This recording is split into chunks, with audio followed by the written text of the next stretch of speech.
In today's math lesson, while we solve linear equations, we will be working with word problems.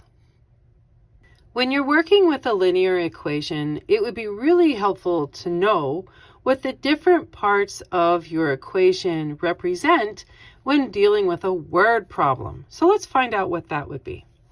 The y in y equals mx plus b stands for represents a total result, while the slope is representing a pattern. And x is a time. So this could be literal time, like months, seconds, days, weeks, or it could be the number of times that an event occurred, like how many times you tried to knock the bear down off the post.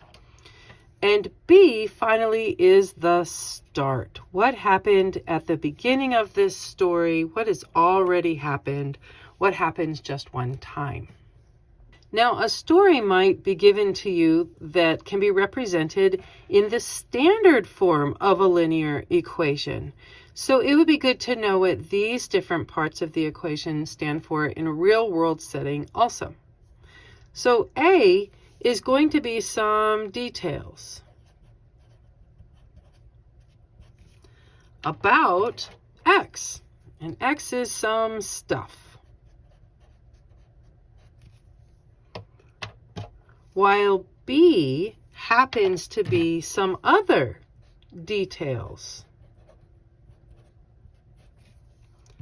about some other stuff. And that equals a total amount of the stuff, a total amount, a total result.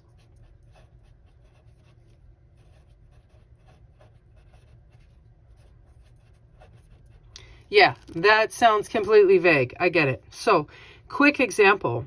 You might have $3 for every hot dog. So $3 is the detail on the stuff being hot dogs. And $5 for every hamburger. So $5 would be the details for the stuff, the hamburgers. And you might have spent, I don't know, $27. Who knows? Something like that. That would be the total amount that happened as a result. So yes, it is vague, but it works really well for standard equations in word problems. Now we are going to be solving these problems by hand.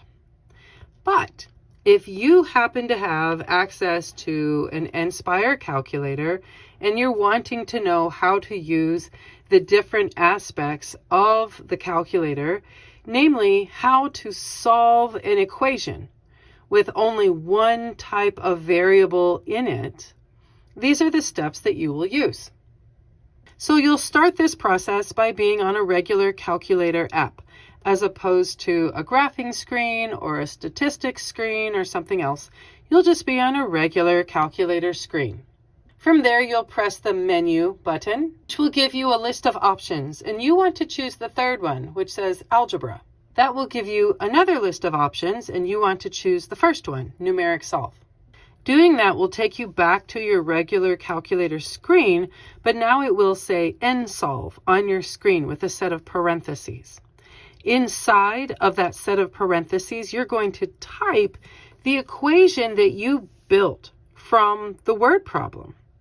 And before you click enter or get out of those parentheses, at the very end of your equation, you need to type a comma, and then whatever variable that you're solving for that's inside of your equation.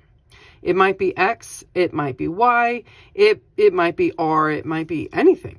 It just depends on what is in your equation.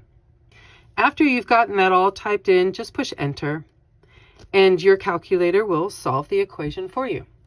So let's go see how to even write these problems out in their equation form and then solve them by hand. Example 1. A corporate team building event costs $28 plus an additional $1 per attendee. If there are 18 attendees, how much will the corporate team building event cost? Well, looking into this problem, we see that there's a pattern that's happening. We already see with a hint word that we have $1 per attendee. And we learned in previous lessons that when you see the word per show up, that this is probably going to be a pattern of behavior. And we learned in the introduction that where there is a pattern, then you probably started with something at the beginning of this little story. And we see here that it costs $28 to put together this event. So that is what happened at the very beginning, at the start of this little situation. Now that we see that there is a start, there is a pattern, we look at this 18 attendees. And your options are to either say this could be a total result, or it could be the number of times that we have to account for this $1 per attendee. So our hint is that it's $1 per attendee. And again, we have the same word of 18 attendees. That tells us that there is a very clear relationship between those two numbers. Thus, this is the number of times that we have to pay this $1. All right. Well, now that I know what my numbers are doing, we have to ask, okay, what are we even being asked for? It's asking us, how much will the corporate team building event cost? We are looking for a total result. Okay. By this point, I'm hoping you know exactly what type of equation we're going to write. This is most definitely going to be a y equals mx plus b situation. Let's put in our numbers and see what it looks like. We know that 28 is the start. And we know that there is $1 per attendee. That's my pattern. We know that this is happening 18 times. It is my number of attendees. And we have to find the total cost of the event. We actually need y. There it is. So all of our numbers are here on the right side of the equation, and we can simply go through the process of solving using our order of operations. We find that y equals 1 times 18 is 18. Y equals 18 plus 28 gives us a total of $46 to host this event in total. And there you go. Example 2. Carlene buys 3 souvenirs during each day of vacation. How many days will Carlene have to spend on vacation before she will have bought a total of 12 souvenirs? Let's look and see what our numbers are telling us. We know that she buys 3 souvenirs each day. That word each tells us that this 3 is a pattern. And we know that she has bought or is looking to buy a total of 12 souvenirs. This is my total result. And we are being asked how many days will she have to spend on vacation before she's bought those 12 souvenirs? Well, this is asking us for the amount of time that this purchasing is happening. Okay. Do we have any other numbers? No, we don't. But that's okay. From the labels that we've already deduced in the problem, we know that we're going to have a y equals mx plus b type of equation, a slope-intercept form of the equation. So let's see what we've got here. We know that we have a total result of 12 souvenirs. I know that we have a pattern of 3 souvenirs every day. And I know that we're looking for the number of days. That's what we're looking for. So that's my unknown. And you might be asking, well, what about the start? We don't have another number. And I'd say you're right. So you can look at it 2 ways. Have they told us that she's bought any souvenirs already? No, they haven't. So you can assume that is no souvenirs. She just got there and nothing has happened. Or you can say it's a moot point. There's no point in bringing it up because it wasn't discussed in the words of the problem. Either way, you're still going to get the same result. Because 0 plus an event that is happening doesn't do anything new for you. It just kind of dissipates. All right, so how do we solve for the number of days? Oh, you know how to do this. Whenever a letter and a number, a variable and its coefficient are side by side, those are multiplying. And to get rid of something that is multiplying, you have to do the opposite, dividing. And because you're smart and you've got lots of practice, 12 divided by 3 is 4. It took 4 days for this lovely Carlene to go shopping for all of her friends and get souvenirs. So there you go. Example 3. Screen printing a batch of shirts requires 1 minute per shirt in addition to 9 minutes of initial setup time. If it takes 46 minutes to screen print a batch of shirts, then how many shirts were in that batch? Let's find out what we know. We know that it takes 1 minute per shirt. There's that word per. That is our hint that our 1 minute is actually a pattern. And it might be tempting to think, no, it's time. Well, you'll notice time is discussed all over this problem. There's 1 minute, there's 9 minutes, there's 46 minutes. So there's a lot of time being discussed. So we know because of our hint word that this 1 is actually the pattern as opposed to time.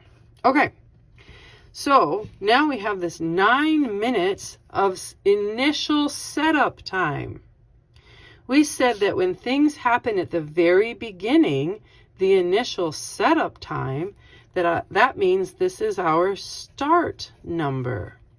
Okay. And then we're told if it takes 46 minutes to screen print a batch, this batch is the total result. Let's spell that correctly. Now we know what the total result is, and it says how many shirts are in the batch. So we are actually being asked how many times this is going to occur. So it's the number of shirts. It's the number of times this is occurring in total. Well, we know what our labels mean. It means that we have another y equals mx plus b linear equation. So let's go set up our numbers and get this going. So we know that our total result was 46 minutes. And we saw that our pattern was 1 minute. Now we are looking for the number of times we're having to do the screen printing. That would be X. That's our unknown. But we know that the start time to set it all up was 9 minutes. Hey, there's our equation. Let's go solve for the number of shirts, the number of times that we're screen printing. So we need to get rid of the 9. Anything that is adding or subtracting to your variable, that's what we get rid of first. Minus 9 on both sides of your equation. We do that so that the 9s will cancel out, leaving us with 46 minus 9 is 37. And this is 1 times x. And then you can think very quickly of, hey, what is 1 times x? Oh, well, that's just x. So we don't need to solve any further.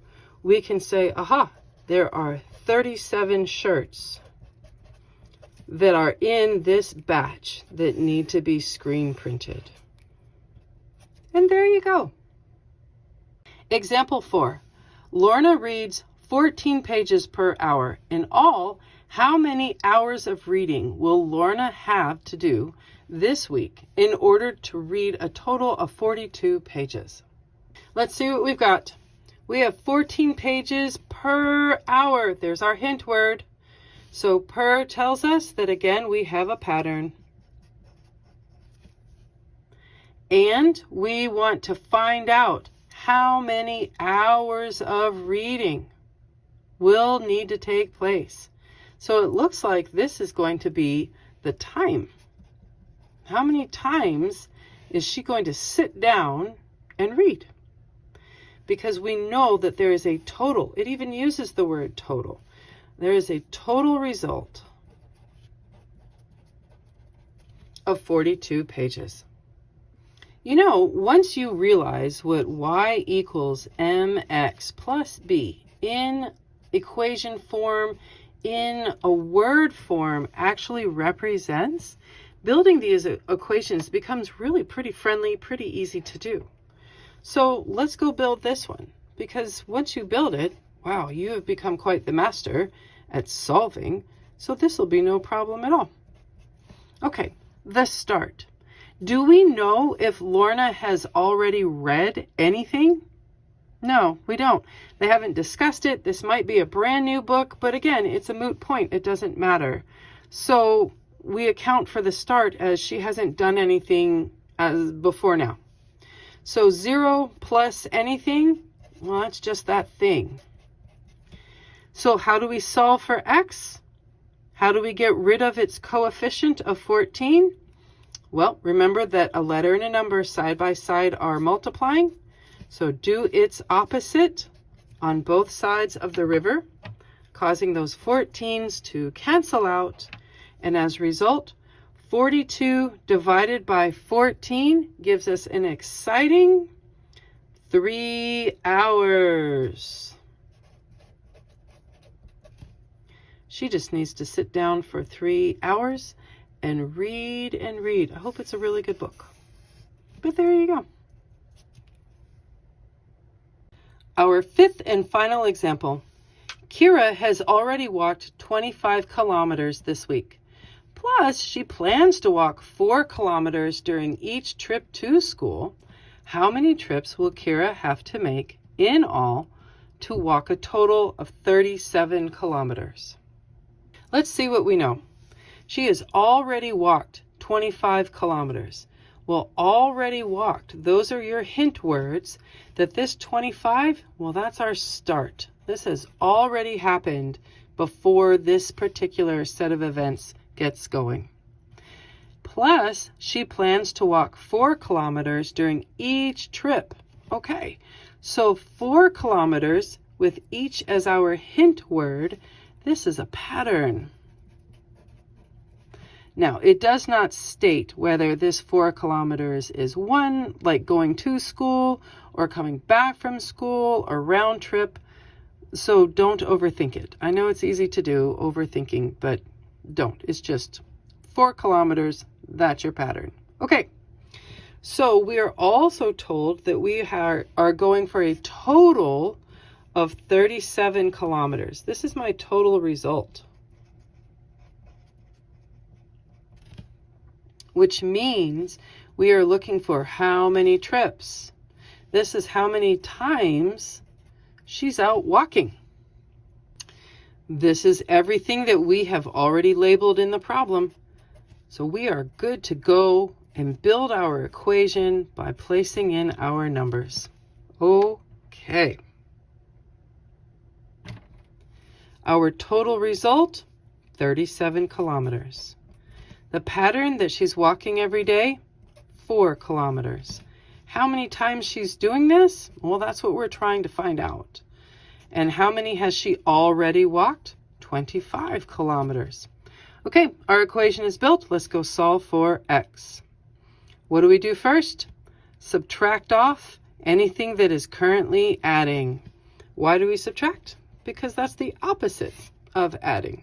Okay, 37 minus 25, well, that's 12, equals 4x. And we did all of that to make these 25s cancel out. Okay, to get rid of the 4 that's currently multiplying, you divide. Yep, you sure do. Why do we do that? To make the 4s cancel out. And 12 divided by 4, this is going to be 3 trips. Going to school. Yes, indeed. So there she is. She's a walking master, and you are a solving master. And there you go.